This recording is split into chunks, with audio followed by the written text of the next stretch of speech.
बाबा भोलेनाथ की स्तुति गाई किन्होंने? भागीरथ ने। भोलेनाथ प्रसन्न हो गए और प्रसन्न होने के बाद में बाबा कहते हैं कि कहो भागीरथ, किस कारण से हमें याद किया? भागीरथ कहते हैं, प्रभु हम दास आपके श्री चरणों में निवेदन करते हैं, हमारे पूर्वजों के उद्धार के लिए, हमारे परदादा जी ने, हमारे दादाजी ने, हमारे पिताजी ने, सबने तपस्या की, लेकिन उन्हीं के तप को हमने आगे बढ़ाया तो हमसे गंगा मैया प्रसन्न हो गई। लेकिन जब हमने कहा कि आप पृथ्वी पर आ जाओ, तो कहती है मेरा वेग इतना है कि मेरे वेग के प्रभाव से ये पृथ्वी रसातल में चली जाएगी। जब ये बात उन्होंने कही तो मैं आपके चरणों में विनती करता हूँ, कोई उपाय बतलाइए जिससे कि मेरा काम बने। बाबा भोलेनाथ बोले, गंगा को इतना अभिमान है अपने वेग पर। ध्यान देना भाई बहन, भगवान सबसे पहले अभिमान ही तोड़ते हैं, समझ रहे हो? भगवान का भोजन ये दाल बाटी चूरमा और ये नहीं है, छप्पन भोग नहीं खाते भगवान। भगवान क्या खाते हैं? भगवान जो भक्त भगवान का है और उसे अगर अभिमान हो जाए तो सबसे पहले भगवान उस अभिमान को ही खा जाते हैं। ठीक है, क्या समझे? समझे कि नहीं? इसलिए अभिमान गलती से भी नहीं करना चाहिए।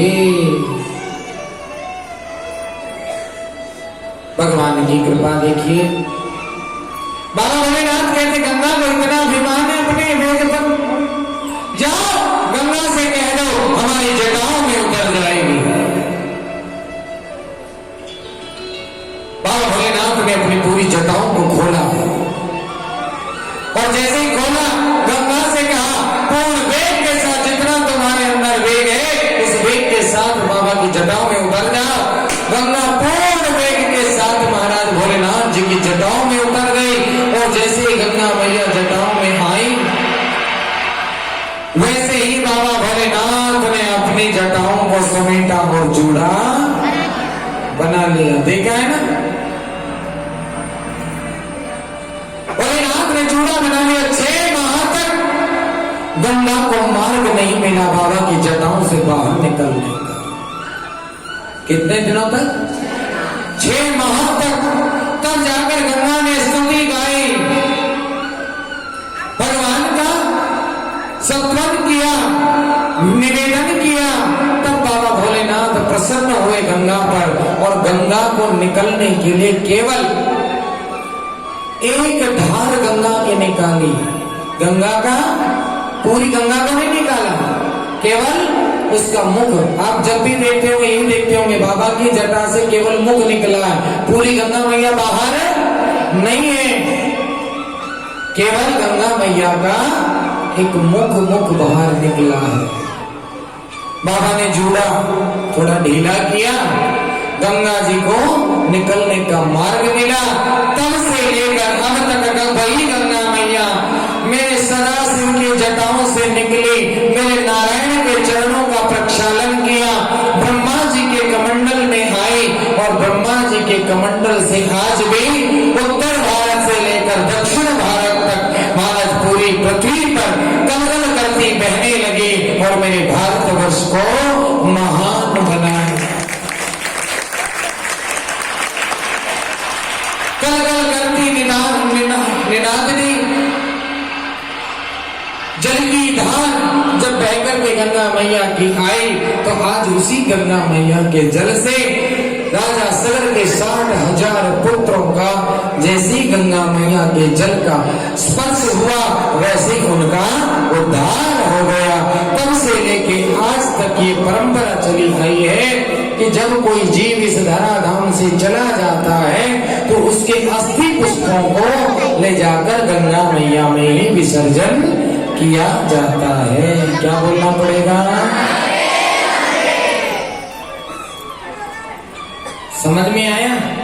कि गंगा मैया में क्यों ले जाते हैं अस्थि पुष्पों को? हाँ, जान गए ना? अब तो नहीं मात खाओगे ना? ठीक है, और आखिरी वाले दिन हम जरूर पूछेंगे तुमसे।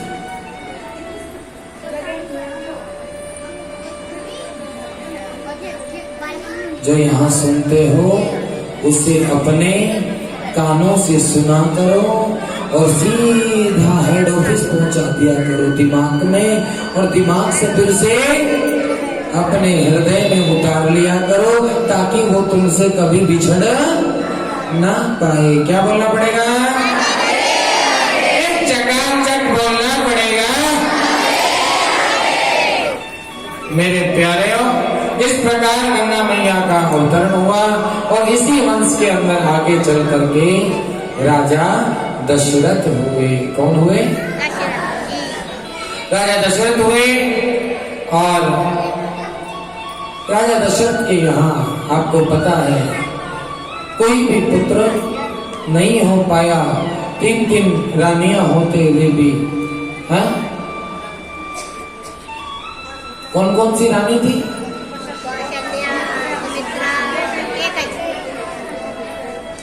सबसे बड़ी रानी जो थी कौशल्या मैया।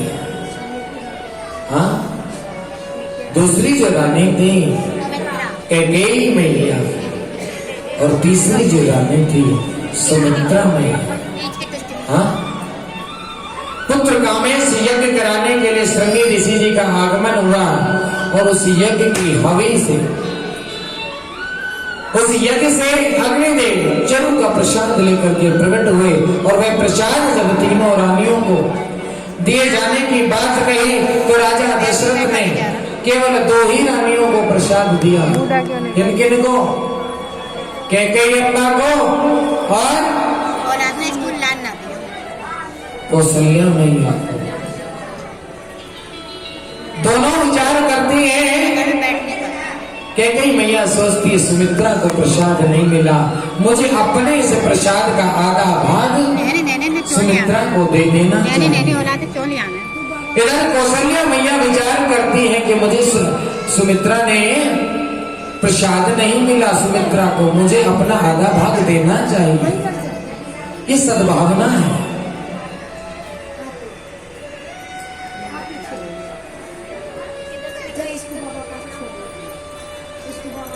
किसने कहा महाराज? कैकेयी मैया को राम जी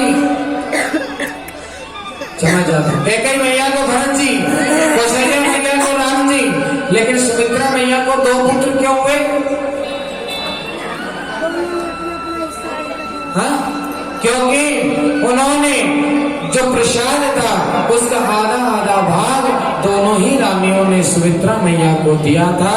इस कारण आज भी सुमित्रा मैया के जब 2 पुत्र जन्मे हैं जिनका नाम है लक्ष्मण और शत्रुघ्न, तो आज दोनों को ही, एक को राम की सेवा में सौंप दिया है, एक को भरत की सेवा में सौंप दिया है। क्योंकि क्या विचार है कि कैकेयी बहन ने, कैकेयी बड़ी बहन है, कैकेयी बहन ने भी मुझे अपने प्रसाद में से जो हिस्सा दिया था, आज मेरा भी फर्ज बनता है कि उनके पुत्र की सेवा में मेरा एक पुत्र लगा रहे। और इधर कौशल्या बहन ने भी मुझे अपने प्रसाद में से आधा भाग दिया था। मुझे मां बनने का सौभाग्य देने वाली ये दोनों ही हैं और मेरी कोख से जन्मे ये दोनों ही पुत्र उन्हीं की देन है। इसलिए आज मैं अपने दोनों पुत्रों को उनके पुत्रों की सेवा में समर्पित करती हूँ। ये सद्भाव है। इसलिए सुमित्रा मैया का एक पुत्र लक्ष्मण ने किनकी सेवा में? राम जी की सेवा में, और शत्रुघ्न जी भरत जी की सेवा में। समझ आ गया?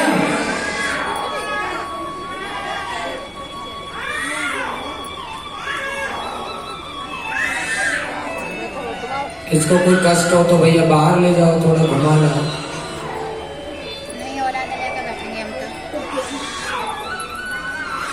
करेंगे और